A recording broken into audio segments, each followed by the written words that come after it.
2026 সালের ফেব্রুয়ারির শেষ সপ্তাহ।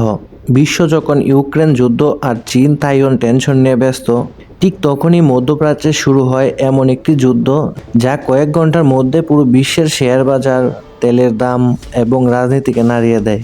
ইরান, ইসরায়েল আর যুক্তরাষ্ট্র, এই তিন শক্তির মধ্যে সরাসরি সামরিক সংঘর্ষ হয়। কিন্তু প্রশ্ন হলো, এই যুদ্ধ কি হঠাৎ শুরু হয়েছিল নাকি এর বীজ বপন হয়েছিল বহু বছর আগেই?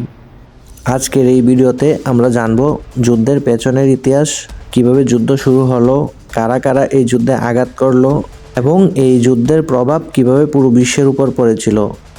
ভিডিও শেষ পর্যন্ত দেখলে আপনি বুঝতে পারবেন এটা শুধু তিনটি দেশের যুদ্ধ ছিল না, এটা পুরো ভবিষ্যতের প্রশ্ন হয়েছিল। 1979 সালে ইরানের ইসলামিক বিপ্লবের পর থেকেই ইরান প্রকাশ্যে বলে এসেছেন ইসরায়েলের রাষ্ট্র হিসেবে থাকা উচিত না।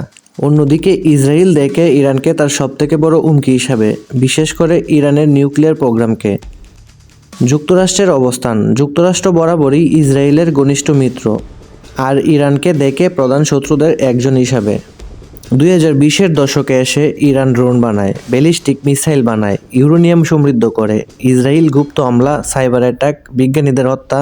এই দুই দেশের মধ্যে চলছিল এক ধরনের ছায়াযুদ্ধ। কিন্তু 2026 সালে এই ছায়াযুদ্ধই রূপ নেয় অনেক বড় এক খোলা যুদ্ধে। 2026 সালের ফেব্রুয়ারি শেষের দিকে ইসরায়েল দাবি করে ইরান গোপনে পারমাণবিক বোমার খুব কাছাকাছি পৌঁছে গিয়েছে এবং সেই রাতেই ইসরায়েলি যুদ্ধবিমান ও ড্রোন ইরানের কয়েকটি গুরুত্বপূর্ণ সামরিক ও নিউক্লিয়ার স্থাপনায় হঠাৎ আক্রমণ চালায়। এর জবাব দিতে সময় নেয়নি ইরান। আকাশে আয়রন ডোম, মাটিতে বিস্ফোরণ হচ্ছে, শহরে আতঙ্ক ছড়িয়ে পড়েছে। এরপর যুক্তরাষ্ট্র ঘোষণা দেয়, ইসরায়েলের নিরাপত্তা আমাদের দায়িত্ব। মধ্যপ্রাচ্যে থাকা মার্কিন নৌবহর সরাসরি যুদ্ধে যুক্ত হয়। এই যুদ্ধ শুধু ইরান আর ইসরায়েলের মধ্যেই সীমাবদ্ধ ছিল না। লেবানন থেকে হিজবুল্লাহ রকেট ছুড়ে, ইয়েমেন থেকে হুতি বাহিনী ড্রোন পাঠায়, ইরাক ও সিরিয়ায় মার্কিন ঘাঁটিতে হামলা হয়। ইসরায়েল সিরিয়ার ইরান ঘাঁটি ধ্বংস করে। লেবাননে বিমান হামলা চালায় যুক্তরাষ্ট্র, ইরানের রাডার সিস্টেম ধ্বংস করে। নৌঘাঁটিটি লক্ষ্য করে হামলা চালায় ইরান। উপসাগরে তেলের ট্যাঙ্কার আক্রমণ। হরমুজ প্রণালীতে নৌমান বসায়। এর ফলে বিশ্ববাজারে তেলের দাম এক সপ্তাহেই দ্বিগুণ হয়ে যায়। এই যুদ্ধের প্রভাব পুরো পৃথিবীতে পড়ে। তেলের দাম বাড়ে, দেশের সব জ্বালানি খরচ বেড়ে যায়, শেয়ার বাজার পড়ে যায় ধ্বংসের মুখে। রাশিয়া আর চীন এই যুদ্ধ দেখে সুযোগ হিসাবে। ইউরোপ ভয় পায় শরণার্থী দল নামবে।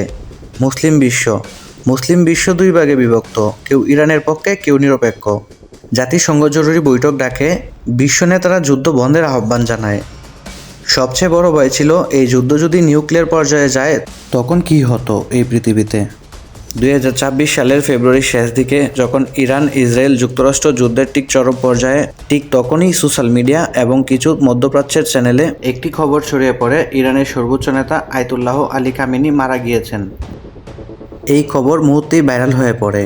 তেহরান, কুম, মাজদা সব জায়গায় আতঙ্ক ছড়িয়ে পড়ে। কিন্তু প্রশ্ন হলো, এই খবর কতটা সত্য? ইরান সরকার প্রথমে কোনো আনুষ্ঠানিক ঘোষণা দেয়নি। রাষ্ট্রীয় টিভি শুধু জানায় সুপ্রিম লিডার গুরুতর অসুস্থ কিংবা জীবিত। এটি এই নীরবতার আগুনে ঘি ঢালে। বিশ্লেষকরা বলেন, যদি খামেনির মৃত্যু সত্যি হয় তাহলে এটি শুধু একজন নেতার মৃত্যু নয়, এটি হবে পুরো ইরানের রাজনৈতিক ব্যবস্থার বড় ধাক্কা। কারণ খামেনি ছিলেন ইরানের সর্বোচ্চ ধর্মীয় নেতা, সেনাবাহিনী ও রেভলিউশনারি গার্ডের প্রধান সিদ্ধান্তদাতা, পররাষ্ট্রনীতির মূল নিয়ন্ত্রক। তার অনুপস্থিতিতে ইরানে দেখা দিতে পারে ক্ষমতার লড়াই, সেনাবাহিনীর বিভাজন, বিক্ষোভ ও অস্থিরতা। সবচেয়ে বড় প্রশ্ন ছিল, খামেনির পর কে? কারণ ইরানে সুপ্রিম লিডার নির্বাচন হয় একটি বিশেষ পরিষদের মাধ্যমে এবং সেই নির্বাচন মানেই নতুন ইরান। এই যুদ্ধটা মূলত শুরু হয়েছিল এক গভীর রাতে। মধ্যপ্রাচ্যের আকাশ তখন অস্বাভাবিকভাবে শান্ত, কিন্তু সেই শান্তি ছিল ঝড়ের আগের নীরবতা। প্রথম আঘাত আসে ইরানের ভিতরে। রিপোর্ট অনুযায়ী ইসরায়েল তাদের যুদ্ধবিমান ও ড্রোন দিয়ে ইরানের কয়েকটি গুরুত্বপূর্ণ সামরিক ও প্রযুক্তিগত স্থাপনায় হামলা চালায়।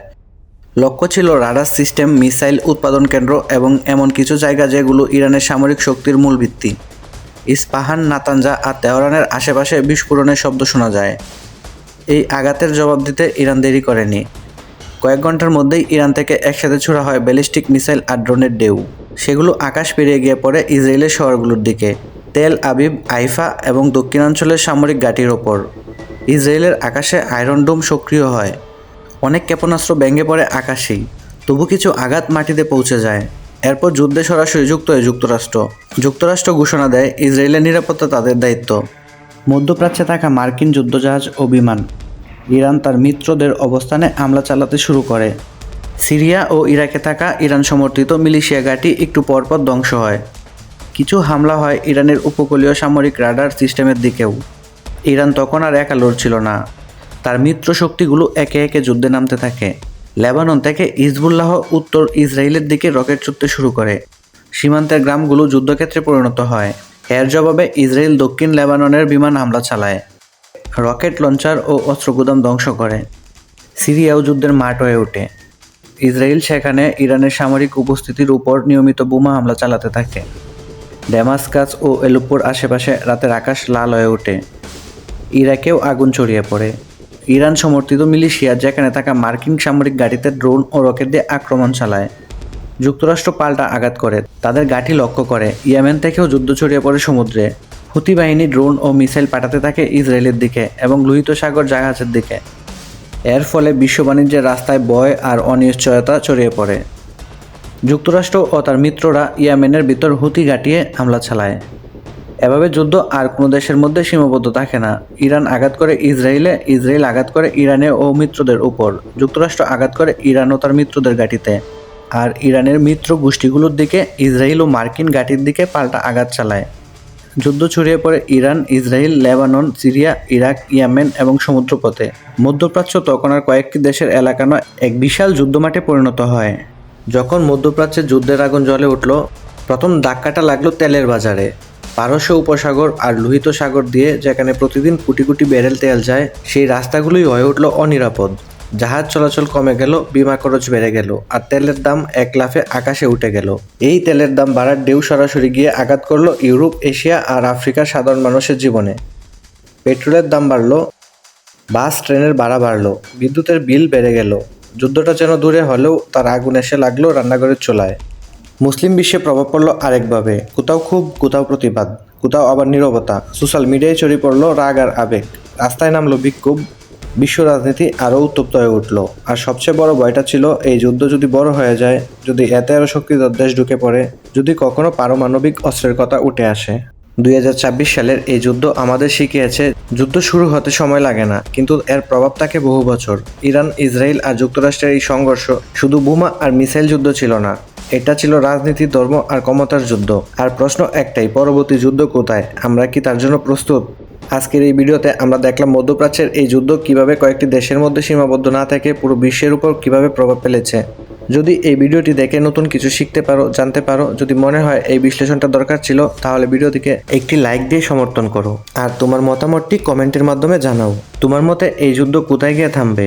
এমন আরও গভীর ডকুমেন্টারি টাইপ ভিডিও পেতে চ্যানেলটি সাবস্ক্রাইব করে পাশে থাকা বেল আইকনটি অন করে রেখো, কারণ সামনে আমরা নিয়ে আসবো এমন আরও গল্প যেগুলো বদলে দেবে ইতিহাসের গতিপথ।